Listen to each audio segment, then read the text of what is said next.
เข้ามากันเปื้อนเวินสายดีว่าสิอื่นกิ่งเจ้ายันโมขังวอนนกงามตั้งสาวต่างบ้านนกงามหญิงเหลือหลายใส่สลายงามคำปล่อยผมยาวไว้อันเป็นวาดยาไปเดินมาไกลใส่ไหลที่เขาถาอยากจะต่อน้องกลัวเจ้ายันโบเหลียว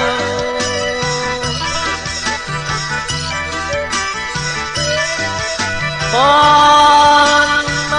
ยานแต่ไอ้เมาเกี่ยวผูกมิตรสัมพันธ์ยานแต่สาวคนงามสิโบจ่าดอกอายโอ้นอสายดีก็ไม่มันขันอาสาสั่งขอเป็นพ่อบักน้อยนอนซ่อนเป็นห่วงเสียง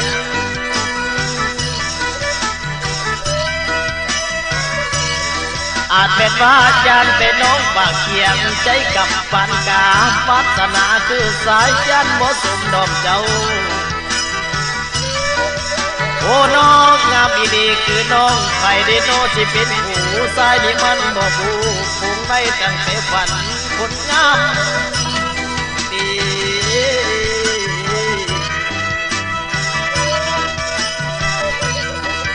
อนุรักษ์และเพลง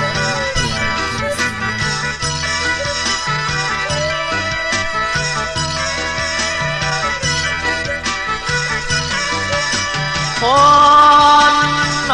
น้องนั้นงามขาดขันตะวันแตกลงมาลุ่มสาวนามาเห็นสักอาสินได้นำน้อง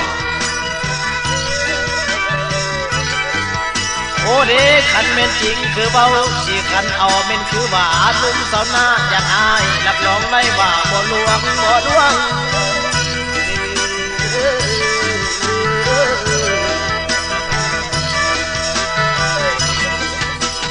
โอ้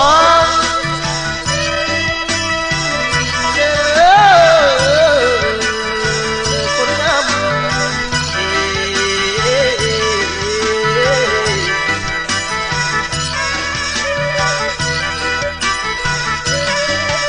คนโน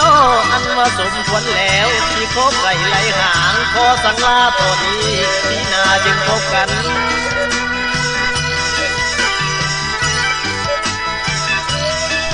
โอ้นอใจหลดคิดสะบัดฉันเป็นห่วงเหลือหลายแต่เวลามันจวนสิสังลาลงหางโอ้นอไอ้สิขึ้นมาบ้านกันเนื้อเหือนเนื้อสารฉันที่สามบ้านสองลากันนี่แหละน้องเป็นเสื้อเผ่าบุงคนงาม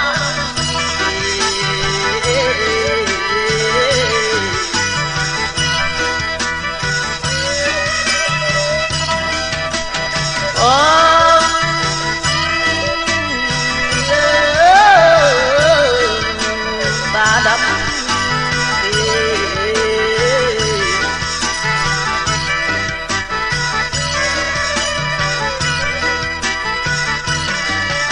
คนโนดย้ำในกับดาวโคงกับดาวลานีจุงสุขีสำลานซึ่งบ้านหันเจ้า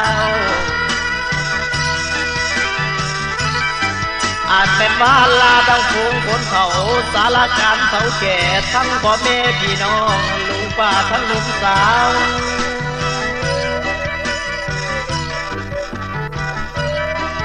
โอ้ขอให้สาวพี่น้องยืนมันกูทุกคนบุญเบิ้ล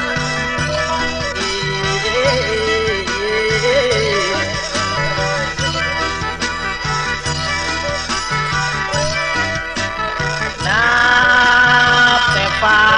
ห้องฝางโบยนางพนัง